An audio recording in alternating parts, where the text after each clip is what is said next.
আল্লাহ তাআলা যে আমাকে তৌফিক দিলেন রমজান মাস আদায়ের, এবং আজকে ঈদের দিনে গতকালকে পুরস্কার দিলেন, এটার শুকর আদায় করা আমার মধ্যে। আর এই শুকর আদায়ের শ্রেষ্ঠ নমুনা হলো, একটা নমুনা আমি যে শুকর আদায় করছি বা করব, এটার একটা নমুনা হলো এই শাওয়াল মাসে রমজানের পরবর্তী 6টি রোজা রাখা। এই কথাটাই বলার জন্য শাওয়ালের 6টি রোজা নফল রোজা। রাসূলুল্লাহ সাল্লাল্লাহু আলাইহি ওয়াসাল্লাম বলেছেন, মান সামা রমাদানা, যে ব্যক্তি রমজান মাসের রোজা রাখলো, সুম্মা আতবাআহু সিত্তাম মিন শাওয়াল, অতঃপর শাওয়াল মাসের 6টি রোজা এটার সাথে মিলালো, কানা কাসিয়ামিদ দাহর, সে যেন পুরা 1 বছরের রোজার সওয়াব পেয়ে গেল। পূর্ণ বছর।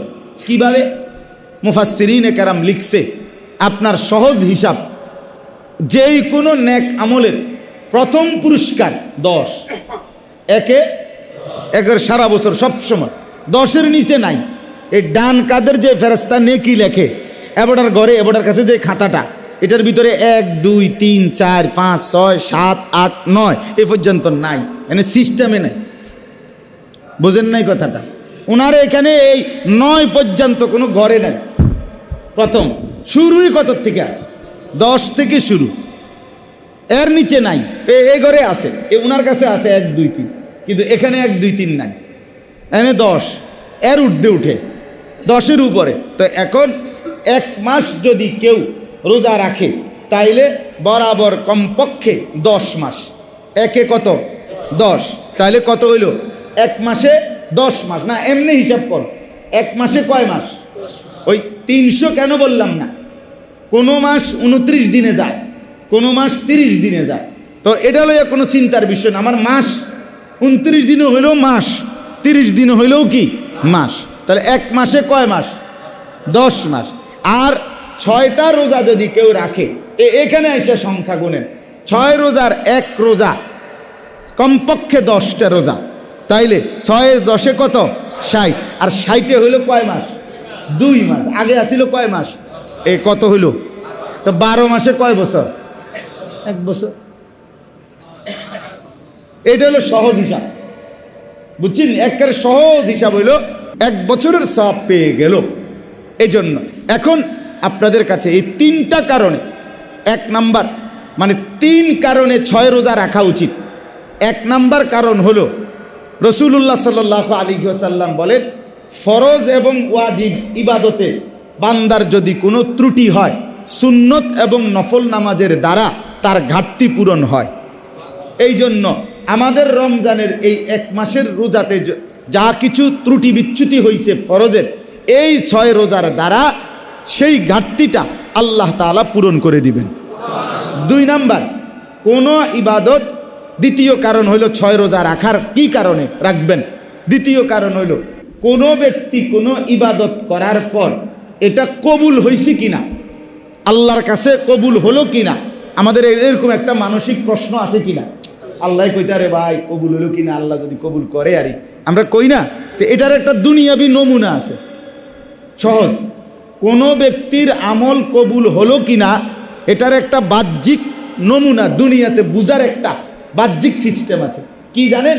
সেইটা হলো, কোনো ব্যক্তি কোনো নেক আমল যেটাই হোক, জিকির, তেলাওয়াত, দান, সাদাকা, নামাজ, রোজা, বন্দেগি যাই করে, ওইটা করার পরে ওই ইবাদতটা যদি পুনরায় আবার করার তৌফিক পায়, সুযোগ পায়, এটা বুজুর্গরা হাদিসের আলোকে বলছেন, এটা প্রমাণ করে তার পেছনের ইবাদতটা কবুল হয়েছে।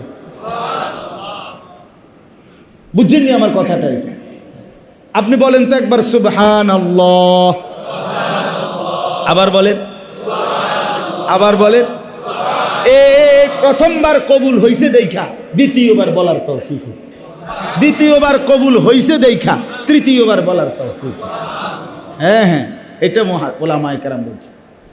এটা হাকিমুল উম্মত মুজাদ্দিদুল মিল্লাত হযরত মাওলানা আশরাফ আলী থানভী রাহমাতুল্লাহ আলাইহি এক লোক প্রশ্ন করছে, হযরত আমাদের নামাজগুলো কবুল হয় কিনা এটা বুঝার কোনো উপায় আসেনি। হযরত বলছেন, আচ্ছা বলতেছি পরে, আগে তুমি গতকালকে তোমার একটা হিসাব আমারে কও, গতকাল সকালে তুমি নাস্তা করছিলানি? ওই মুরিদরে জিগাইছে, হ্যাঁ। পেট ভরে খাইছিলানি? হ্যাঁ পেট ভরে খাইছিলাম। বললেন গতকাল দুপুরে তুমি খানা খাইছো নি? বলছে হ্যাঁ খাইছি।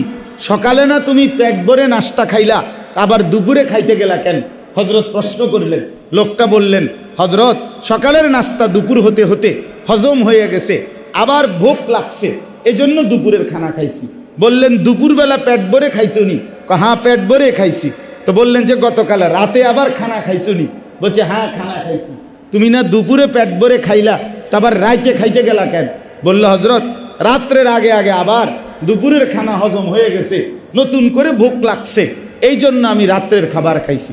হাকিমুল উম্মত মুজাদ্দিদুল মিল্লাত হজরত মাওলানা শাহ আশরাফ আলী থানভী রাহমাতুল্লাহ আলাইহি বলে, ঠিক এরকমভাবে কোনো ব্যক্তি ফজরের নামাজ পড়ার পরে যখন জোহরের ওয়াক্ত হয়, যদি জোহরের নামাজ পড়তে মন চায়, আল্লাহর ঘর মসজিদের নামাজের জন্য ঢুকে, বুঝতে হবে ফজরের নামাজ হজম হইছে, জোহরের নামাজের ভোগ লাগছে।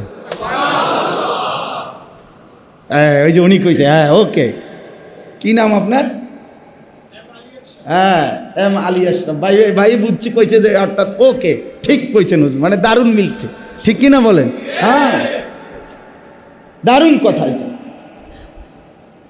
ফজর কবুল হইছে বলে জোহরের চাহিদা তৈরি হয়েছে। আসর পড়তে মন চাইলে বুঝতে হবে জোহর কবুল হইছে, এই জন্য আসর পড়তে কি চাচ্ছে?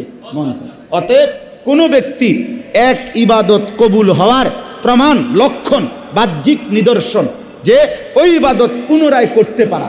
কথা বুঝছেন? তাহলে এখন রমজানের 1 মাসের রোজা আমরা রাখবার পরে যদি আমাদের দিলে এই 6 রোজা রাখবার আবার আগ্রহ তৈরি হয়, রাখার তৌফিক হয়, তো আশা করা যায় পিছনের রমজানের রোজা আল্লাহ কবুল করছে।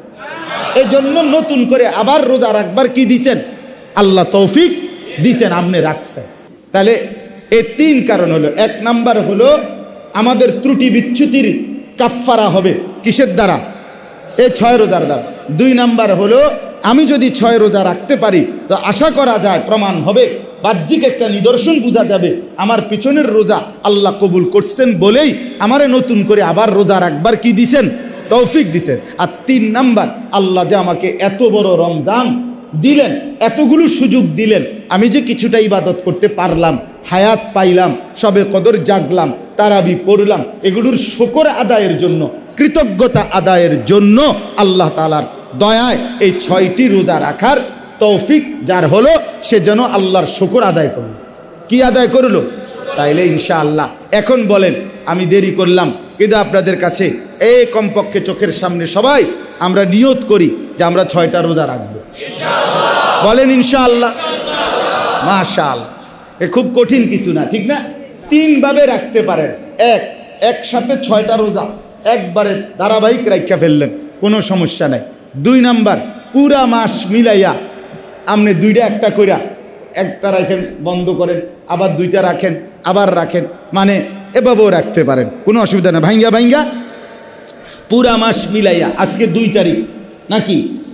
আজকে শাওয়ালের 2য় দিন না? তা আপনি হিসাব করবেন, এই আর ভিতরে আপনি ভাঙ্গা 6টা রোজা পূর্ণ করবেন। সহজ একটা বুদ্ধি আমার শায়েখ আল্লামা মুফতি মুশতাকুন নবী কাসেমি হুজুর বলছে, সোমবারে আর বৃহস্পতিবারে রোজা রাখা নবীজির একটা সুন্নত আমল। আপনি যদি এই সোমবারে আর বৃহস্পতিবারে রাখেন, তাহলে ওই সোমবার বৃহস্পতিবারের রোজা রাখার আমল এটাও আদায় হইল, আপনার 6 রোজাও কি হয়ে গেল? 3 সপ্তাহ রাখলে আপনার 6 রোজাও কি হয়ে গেল? আদায় হয়ে গেল এই মাসে। এটাও পারেন। আর আরেকটা হলো 13, 14, 15, মানে এই মাসের আরবি 13, 14 মূল্য, ইংরেজি না, 13, 14, 15 তারিখ শাওয়ালের এই 3 দিন রোজা রাখা প্রতি মাসে, 13, 14, 15, এটাও নবীজির একটা সুন্নত আমল। তো ওই 3 দিনকে সামনে নিয়ে 3 দিন রাখবেন, আর এর আগে দিয়া পারেন 3 দিন, অথবা পরে দিয়া পারেন 3 দিন, এভাবে 6 দিন মিলাইয়া এভাবেও রাখতে পারেন। মূল কথা হলো যেমনে আপনার সুবিধা হয় আপনি 6টা রোজা রাখার চেষ্টা করবেন। আল্লাহ আমাদেরকেও তৌফিক দেখ, আপনাদেরকেও তৌফিক দান করেন। আল্লাহ তাআলা আমাদের সবাইকে তাকওয়ার দৌলত দান করেন, আমিন। মুআজ্জাজ মুহতারাম হাজিরিন, একটু যদি কল্পনা করেন, সবাই মিলে 1 মিনিট ভাবি, মাহে রমজানের কথা মনে পড়ে কিনা? ভাবা উচিত। রমজান মাস এইমাত্র আমাদের থেকে বিদায় নিল। আমাদের জীবনের অর্জন কি হলো? আখেরাতের পুঁজি কার কতটুকু সংগ্রহ হলো? একটা ছোট্ট হিসাব করেন। নিশ্চয়ই গতকালকে আজকে কাপড় ব্যবসায়ীরা তো ভীষণ হিসাব করতেছে, মহাজনরে কত দিতে হবে, লাভ কি হইল, কর্মচারীর বেতন, বোনাস সব মিলাইয়া কি হইল, মাল কি কি রইল। আমি এই বছর না, গত বছর ঈদের পর দিন, ঠিক ঈদের পর দিন, রমজানের ঈদের পর দিন কুমিল্লা কান্দিরপাড় গেছিলাম। আমার বাচ্চাটা তো সবার জন্য জুতা কিনতে, ইচ্ছা করেই গেছি যে আপনার আগের থেকেই নিয়ত ছিল। এই বছর আলহামদুলিল্লাহ এটা আমার পাক্কা নিয়ত ছিল যে রমজান মাসে একদিন 1 মিনিটের জন্য মার্কেটে যাব না, বিবি বাচ্চা কেউরে পাঠাইনি। যাই ইন্তজাম কাপড় চোপড়ে তা আগেই করা হয়েছে, যাই কম বেশ, বাকি রোজার মাস যাব না। তো তখন দেখছি পরের দিন গিয়ে জুতার দোকানে, আমার পরিচিত দোকান খোলা। তাই গেলাম, কাস্টমার নাই, দোকান খুলে রাখছেন আজকে কেন? কয় না হুজুর এই মালটার এগুলা সব বাস করতেছি, হিসাব করতেছি, কি কি রইল, কদ্দুর বেচা কিনা হইলো, ইত্যাদি ইত্যাদি। তার মানে এটাই বুঝাইলাম আর কি, যে হিসাব নিশ্চয়ই করতেছে, বিশেষ করে দোকানদাররা। তো আমরাও তো আখেরাতের ব্যবসায় সময় দিছিলাম 1 মাস। আখেরাতের এটাও আল্লাহ তাআলা কোরআনুল কারীমের মধ্যে ব্যবসায়ী বলেছে, তিজারত। হাল আদুল্লুকুম আলা তিজারাতিন তুনজিকুম মিন আযাবিন আলীম। আল্লাহ তাআলা বলছেন, হে ঈমানদাররা, আমি কি তোমাদেরকে এমন একটা ব্যবসার খবর জানাবো যেটা তোমাদেরকে জাহান্নামের ভীষণ আযাব থেকে বাঁচিয়ে দেবে? তো বোঝা গেল আখেরাতের কামাই এটাও ব্যবসা, বেচাকেনা, আখেরাতের বেচাকেনা। তো তাইলে আমরাও তো আমাদের হায়াতের পুঁজি খাটাইছিলাম গত মাস, পুরো 1 মাস, রাত দিন, মিনিট, ঘন্টা, সেকেন্ড আমাদের হায়াতেরই পুঁজি। আমাদের হায়াত আমাদের পুঁজি ধরেন, আল্লাহর পক্ষ থেকে দেওয়া। তো কামাই কেমন হলো, উপার্জন কেমন হলো?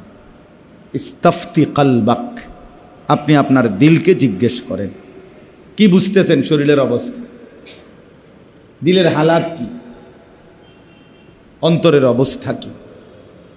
নিজে নিজে কল্পনা করেন, নতুন কোনো মানসিকতা আখেরাতের ব্যাপারে তৈরি হলো কিনা, নাকি একদমই সাদা মাঠা, তেমন কিছুই মনে আসতেছে না, তেমন কোনো ভাবনাও জাগে না। তাইলে এতগুলো ঔষধ কোথায় গেল, কে খাইল, কি খাইল? কমপক্ষে স্বাভাবিক ঔষধ ছাড়াও তো 6টা স্পেশাল বিশেষ আয়োজন ছিল। রোজা পালন 1 মাস, সাহরি, ইফতার, তারাবি, এই তো 4টা, এতেকাফ, শবে কদরের তালাশ, কয়টা হইল? 6। এগুলো অতিরিক্ত ছিল। আর 5 ওয়াক্ত নামাজ, তাহাজ্জুদ, আউয়াবিন, ইশরাক, কোরআনুল কারীমের তেলাওয়াত, জিকির, দোয়া, কান্নাকাটি, দান, সাদাকা, এটা তো আছেই, যাকাত, ফিতরা, এগুলোও তো ছিল। আরও বেশ অতিরিক্ত এই 6টাও বড় বড় ইবাদত ছিল। তো মাশাআল্লাহ অনেকগুলো ইবাদত সমন্বয় ছিল রমজানে। দিলের হালাত কি?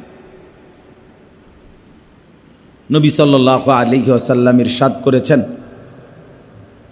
ইদা সাররাতকা হাসানাতুকা ওয়া সাআতকা সাইয়্যাতুকা ফাআনতা মুমিন।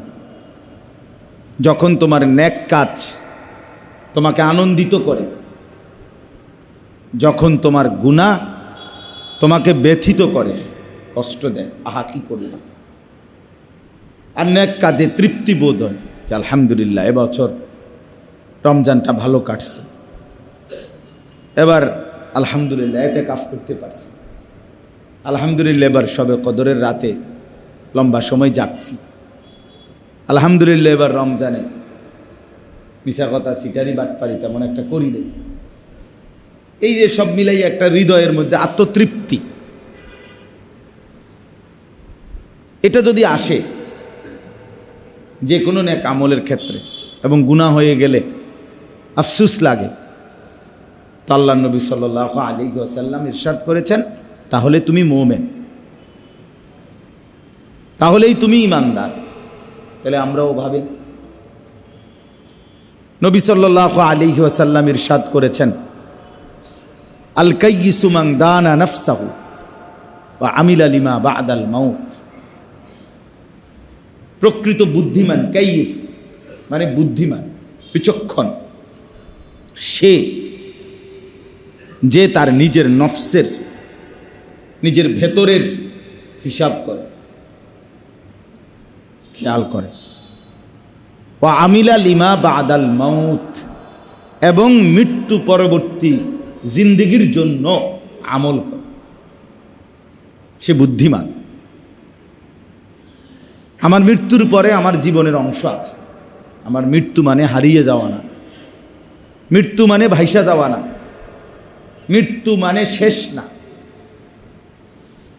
হ্যাঁ, তিনি এভাবে এভাবে সামাজিক উন্নয়নের কাজ করেছেন, রাজনৈতিকভাবে সফল ব্যক্তিত্ব ছিলেন, মানুষের কাছে বিপুল জনপ্রিয় ছিলেন, বহু কল্যাণমুখী কাজ করে দীর্ঘ 60 বছরের জীবনের সমাপ্তি টেনেছেন।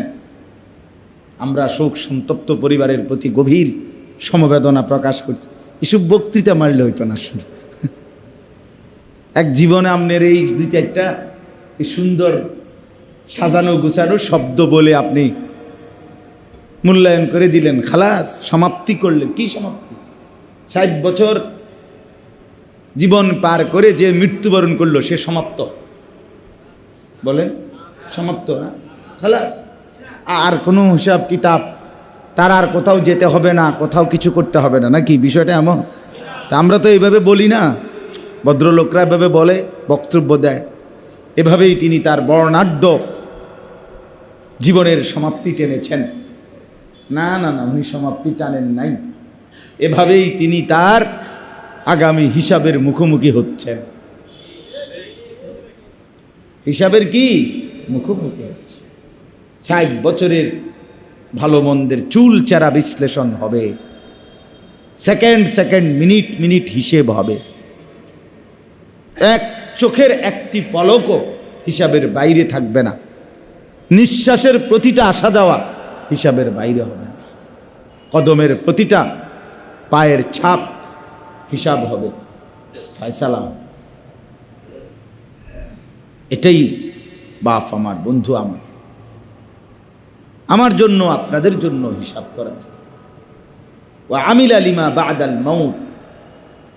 নবী সাল্লাল্লাহু আলাইহি ওয়াসাল্লাম বলেন, কাজেই প্রকৃত বুদ্ধিমান সে যে মৃত্যু পরবর্তী অধ্যায়ের জন্য ওই ধাপ, কবর, হাসরের ময়দান, মিজান, যেখানে মাপা হবে জিন্দেগির আমল, ফুলসেরাত, এর জন্য যে প্রস্তুতি নেয়, আমল করে, সে বুদ্ধিমান, কাইয়িস।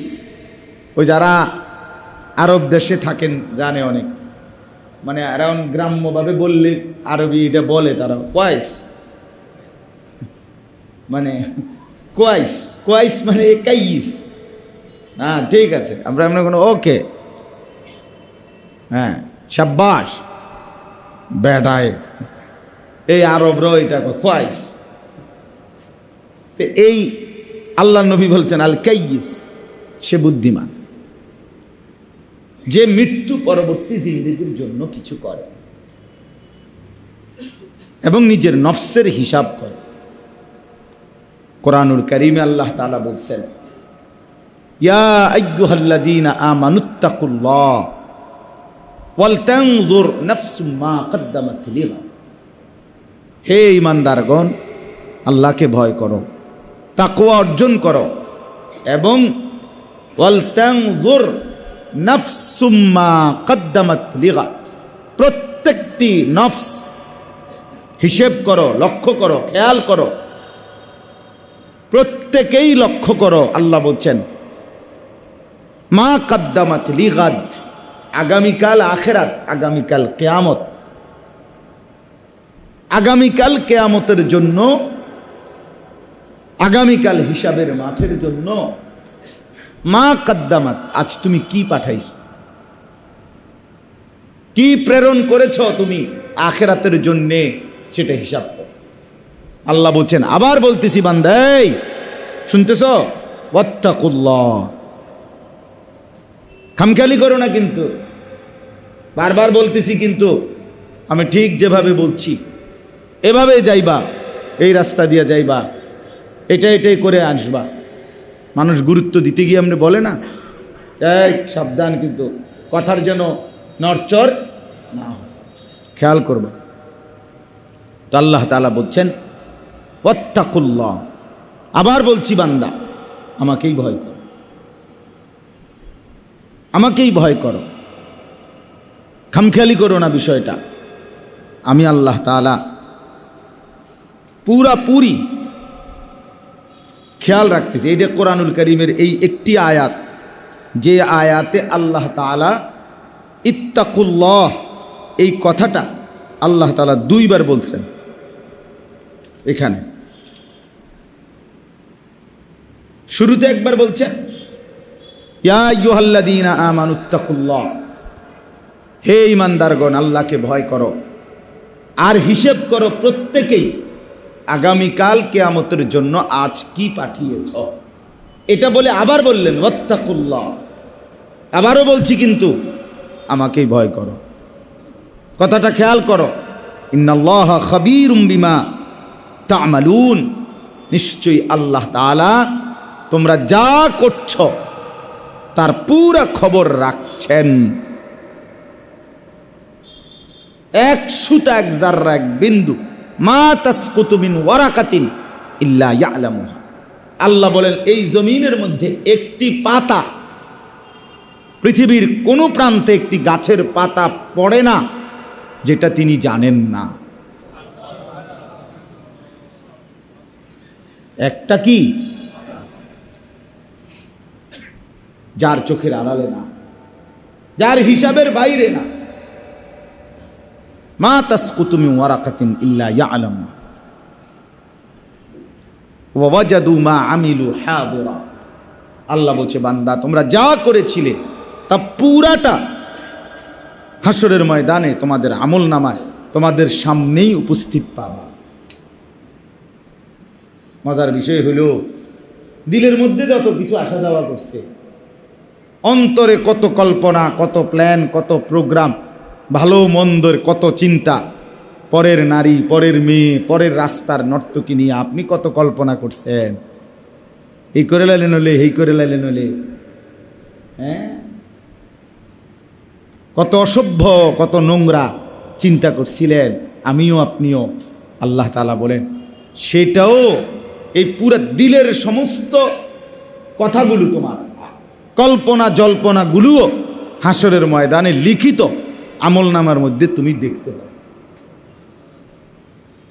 হ্যাঁ, বুঝছেন নি কথাটা? ইয়াউমা তুবলাস সারাইর, এটা কোরআনের আয়াত। ইয়াউমা তুবলাস সারাইর, তোমাদের গোপন বিষয়গুলো যেগুলো পৃথিবীর কেউ টের পায় নাই, সেগুলো কিয়ামতের দিন খুলে দেওয়া হবে। ওয়া ইযাস সুহুফু নুশিরাত, তোমাদের সমস্ত আমলনামার খাতাগুলো নুশিরাত, খুলে দেওয়া হবে, প্রকাশ করে দেওয়া হবে। হ্যাঁ, স্পষ্ট। আফালা ইয়ালামু ইদা বু'থিরা মা ফিল কুবুর ওয়া হুসিলা মা ফিস সুদূর, যখন কবর থেকে তোমাদেরকে হাসরের ময়দানে তোলা হবে, খুলে দেওয়া হবে, তোমাদেরকে কবরের মাটি থেকে উপরে আনা হবে, আল্লাহ বলেন ওয়া হুসিলা মা ফিস সুদূর, তখন খুলে দেওয়া হবে তোমাদের দিলের মধ্যে যা ছিল তাও, তোমাদের অন্তরের কথাগুলোও মানুষের অন্তরে অসংখ্য কথা আছে যেটা হয়তো শব্দের মালা, অর্থাৎ শব্দ পায় নাই, মুখ দিয়ে বলেন নাই আর কি, তো ভিতরে তো জমছে। আমরা অনেক সময় বলি না, আরে মনে আরও অনেক কথা আছে, এই দিলে বহু ব্যথা আছে। হ্যাঁ, এটা বলি কি না, তাহলে বুঝা গেল আরও অনেক কথাই ভিতরে ছিল।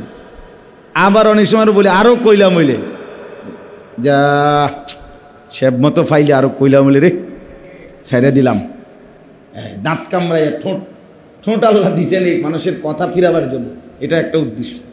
ঠোঁট আটকাইয়া ফেললে, হ্যাঁ ঠোঁট বন্ধ। এই জন্য কোরআনে আল্লাহ বলছে ওয়া লিসানাও ওয়া শাফাতাইন, আমি তোমাদেরকে একটা জিহ্বাও দিয়েছি এবং দুইটা ঠোঁট দিয়েছি।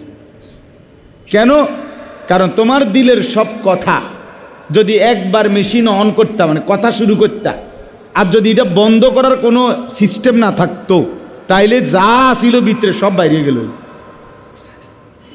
আর বাইরে গেলে এলে সব কথা ভিতরে যেটি আমাগো মনে আসে যায়, সব যদি মানুষ শুনতেই পায়, তো আমারে আপনারে মানুষের জুতা দিয়ে ফিটবে কিনা বলেন নাকি?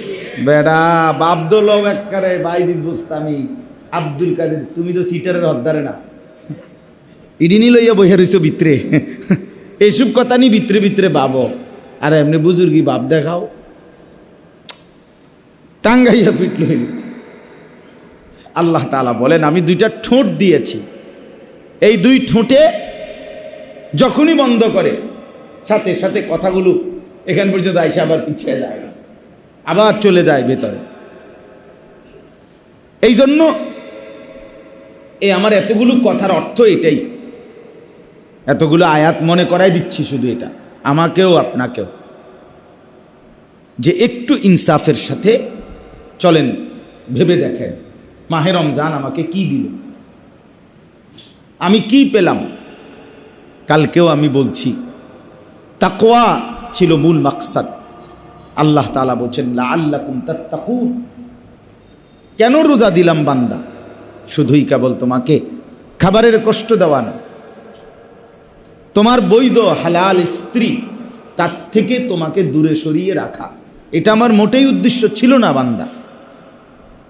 তোমারে আমি পানি থেকে ফিরিয়ে রাখবো, রিজিক থেকে ফিরিয়ে রাখবো, না না, আমি তো রাজ্জাক, আমি সবচেয়ে বেশি ভরপুর পূর্ণ রিজিক দেনওয়ালা, আমার খাজানায় কোনো অভাব নাই। অভাব আছে কি আল্লাহ তাআলা?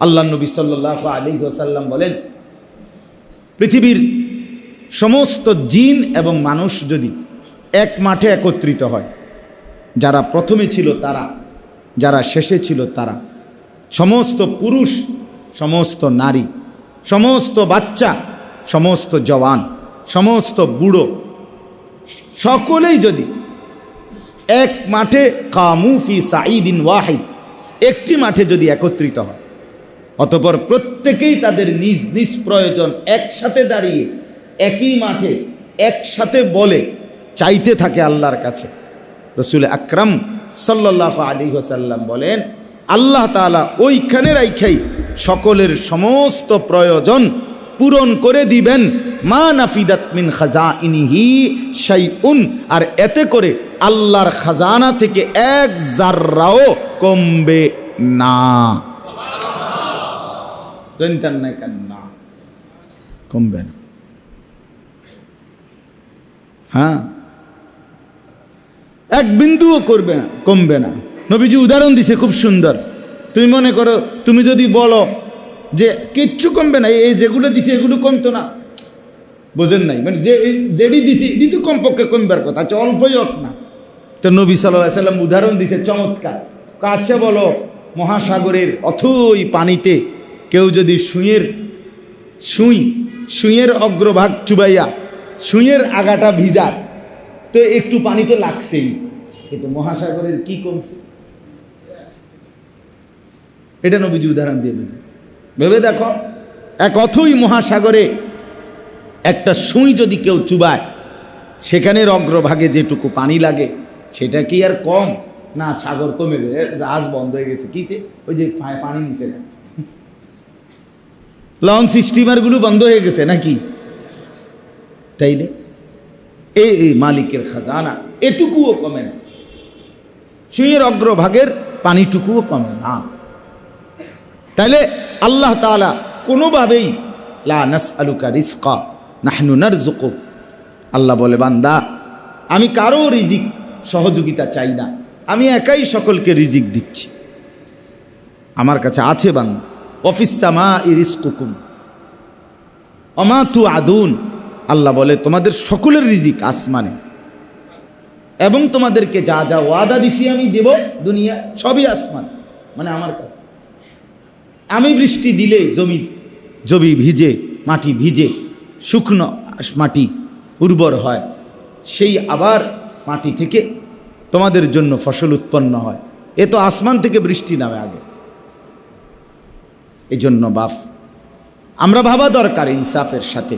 আজকে প্রথম গতকালকের ঈদ, তার আগের দিন পর্যন্ত আমরা রমজানের ভিতরে ছিলাম। ইনসাফের সাথে এক নাম্বার কথা হলো, ভেবে দেখেন মাকসাদ যেটা ছিল লাআল্লাকুম তাত্তাকুন, আল্লাহ তাআলা বলেন আমি কেন দিছিলাম খাবার কম, পানিও কম, স্ত্রী থেকে বিচ্ছেদ করা, এটা কোনো উদ্দেশ্য ছিল না বান্দা। নারীর প্রতি স্ত্রীর প্রতি ভালোবাসা, এ তো আল্লাহ তাআলার দেওয়া, এখান থেকে তোমাকে আলাদা করব কেন?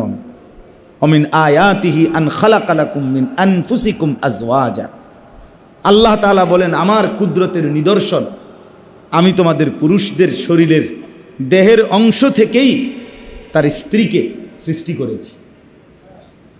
লিতাসকুনু ইলাইহা, কেন দিলাম বিবি স্ত্রী? আল্লাহ বলে যেন তুমি তার থেকে তোমার হৃদয়ের প্রশান্তি লাভ করতে পারো। ওয়াজালা বাইনাকুম মাওয়াদ্দাতান ওয়া রাহমা, আর কি দিলাম? আমি তোমাদের স্বামী স্ত্রীর মধ্যে দুইটা নেয়ামত দিলাম। এক, প্রচণ্ড ভালোবাসা দিলাম, মাওয়াদ্দাতান, আর দুই, একে অপরের প্রতি দয়া, সহমর্মিতা, আন্তরিকতাও দিলাম, দয়া মায়াও দিলাম। হালাল স্ত্রী ভালোবাসে, মায়া দয়াও করে। আর রাস্তার প্রেমিকা, নর্তকী অথবা অবৈধ প্রেমের সঙ্গিনী, ওই অপদার্থ শুধুই সম্পদকে কেন্দ্র করে কিছুটা ভালোবাসার ঢং ধরে, হৃদয়ে ভালোবাসাও নাই, আর বিপদের মুহূর্তে দয়া মায়া সহমর্মিতার নাম গন্ধও নাই। লক্ষ লক্ষ যুবক প্রতারিত হয়ে শেষ পর্যন্ত ফাসাদ 3টা লাত্তি দিয়া এরপরে তাড়ায়। যখন আর পকেটে টাকা থাকে না, মানিব্যাগ যখন ছোট হয়ে যায়, আগে তো মানিব্যাগ ছিল ফুলা, এখন যখন মানিব্যাগ ছোট হয়ে গেছে, তার বাপ বিদেশ আইয়া লাইছে, অথবা বড় ভাই আগে টাকা দিত তখন দেয় না, এখন যখন চারদিকে অভাব লাগছে তখন ওই নর্তকী আর ওই অবৈধ প্রেমিকা, এই ফালতু মানুষ অথবা কিছু বন্ধু নামের দুষ্ট, এগুলো সব আসতে। দোস্ত তোর কথা তো খুব মনে পড়ে, আসলে সুযোগ করতে পারি না, আসলে টেয়া নাই তোমার কাছে তো দোস্ত, আগের মতো টাকা নাই, এই জন্য আসি না, এটা কি আর বলা যায়? এই জন্য নয় ছয় কথা। আল্লাহ তাআলা বলেন প্রকৃত স্ত্রী যে হয় তার 3টা গুণ। 1 নম্বর, তার থেকে তুমি প্রশান্তি পাবে। 2 নম্বর, তার মধ্যে আমি আল্লাহ তোমার প্রতি ভালোবাসা দেব। 3 নম্বর, দয়া মায়া দেব, মায়া হবে। যে ভালোবাসে, যে মায়া দয়াও করে। বিপদের মুহূর্তে আমি অ্যাক্সিডেন্ট করছিলাম, আমার পাও ভেঙে গেছিল, আমার এই পাও এখনো একটু বাঁকা, ডান পাও একদম ভেঙে গেছে, হাড্ডি, মোটা হাড্ডিটা একদম ভেঙে গেছে, একেবারে ভেঙেই গেছে মোটরসাইকেল অ্যাক্সিডেন্ট করে 2000 ওই করোনার সময় 20 সালে। আপনার তো 6 মাসের মতো আমি তো সমস্ত অজু, ইস্তেঞ্জা, পেশাব, পায়খানা, খানা, খাদ্য, শরীর মুছে দেওয়া, গোসল, সব কিছু এক জায়গায় বসে করতেছি। প্রথম 3 মাস একদম নড়াচড়াও করা গেছে না। যেখানে আইনা হাসপাতাল থেকে আমার শোয়াইছে ঘরে, খাটের যেখান দিয়ে হতাই দিছে ওইখানে বসেছিলাম, আর এইভাবেই এই কদ্দুর জায়গাতেই বসেছিল, আর নড়াচড়া করতে হয় না আমার। ওই সময় আমি বলছি অনেক যে আমার অ্যাক্সিডেন্টের সময় আমি যে 3 মাস বসেছিলাম এক জায়গা, এটুকু জায়গার মধ্যে খাইছি দাইছি সব কিছু। তো তাহলে স্ত্রী বিবি তখন তো পুরাটা সময় দয়া মায়া করে আপনার পুরাটা সহযোগিতা করছে, সমস্ত কিছু কাজ।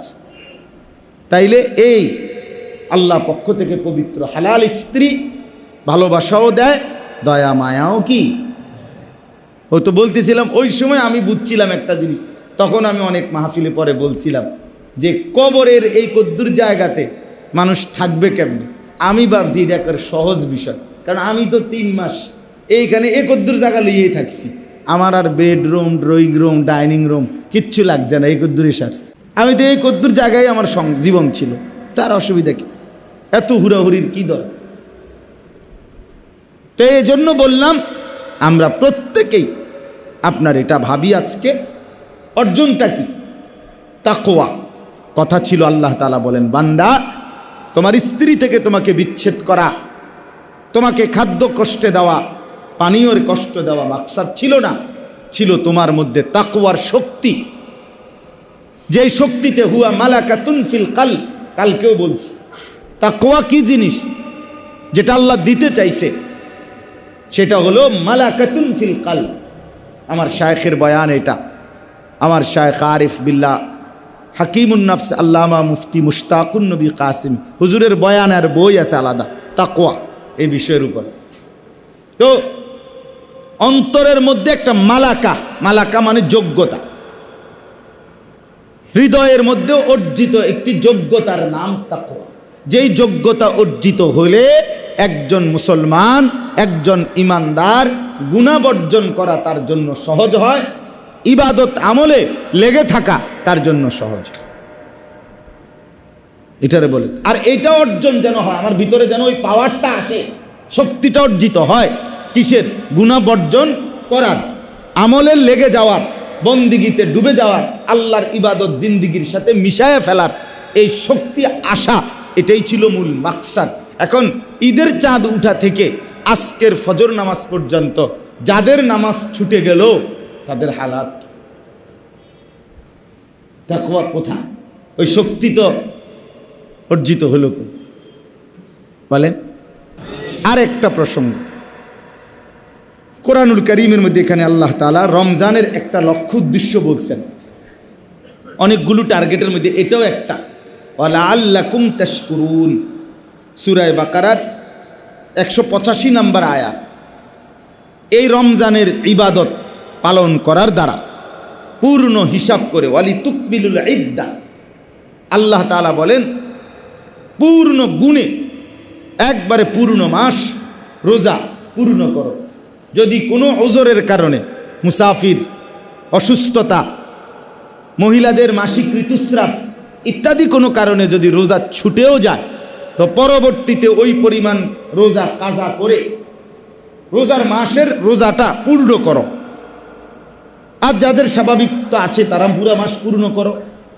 এরপরে আল্লাহ বললেন ওয়ালি তুকাব্বিরুল্লাহ আলা মা হাদাকুম, এবং পূর্ণ করার পরে তোমাদের করণীয় হলো তোমরা আল্লাহ তাআলা যে তোমাদেরকে তৌফিক দিয়েছেন, এত বড় রমজান পালন করার, আদায় করার হায়াত দিলেন, সুযোগ দিলেন, এর জন্য আল্লাহর দেওয়া নির্দেশনা পেলে তোমরা এই শুকরিয়া হিসাবে তোমরা বেশি বেশি আল্লাহর তাকবীর, বরত্ব ঘোষণা করো। আল্লাহু আকবার, আল্লাহু আকবার, লা ইলাহা ইল্লাল্লাহু আল্লাহু আকবার, আল্লাহু আকবার, ওয়ালিল্লাহিল হামদ। এই জন্য মানে হলো ঈদুল ফিতরের দিন আপনার এই তাকবীর পড়া, যে শুকরের জন্য আল্লাহর প্রশংসার বাক্য তাকবীর বলা, এটা আল্লাহর আদেশ দিল। এই জন্য ঈদুল ফিতরের দিন, ঈদুল আজহার দিন আমরা এই তাকবীর পড়ে থাকি। আর এরপরে আল্লাহ বললেন ওয়ালাআল্লাকুম তাশকুরুন, এবং পূর্ণ হিসাব করে রমজান আদায় করো, যেন তোমরা শুকর আদায় করতে পারো। কি আদায় করতে পারো? শুকর আদায় করতে পারো। এই কথাটাই শুধু একটু আপনাদেরকে বলে শেষ করছি।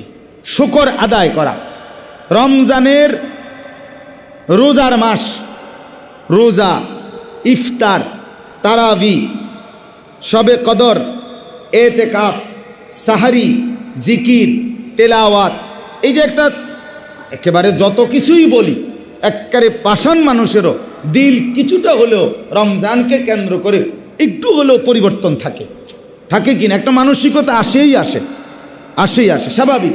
রমজানের চাঁদ উঠলে মোমেনের দিল নড়ে ওঠে, আখিরাতের কথা একটু হলেও মনে পড়ে।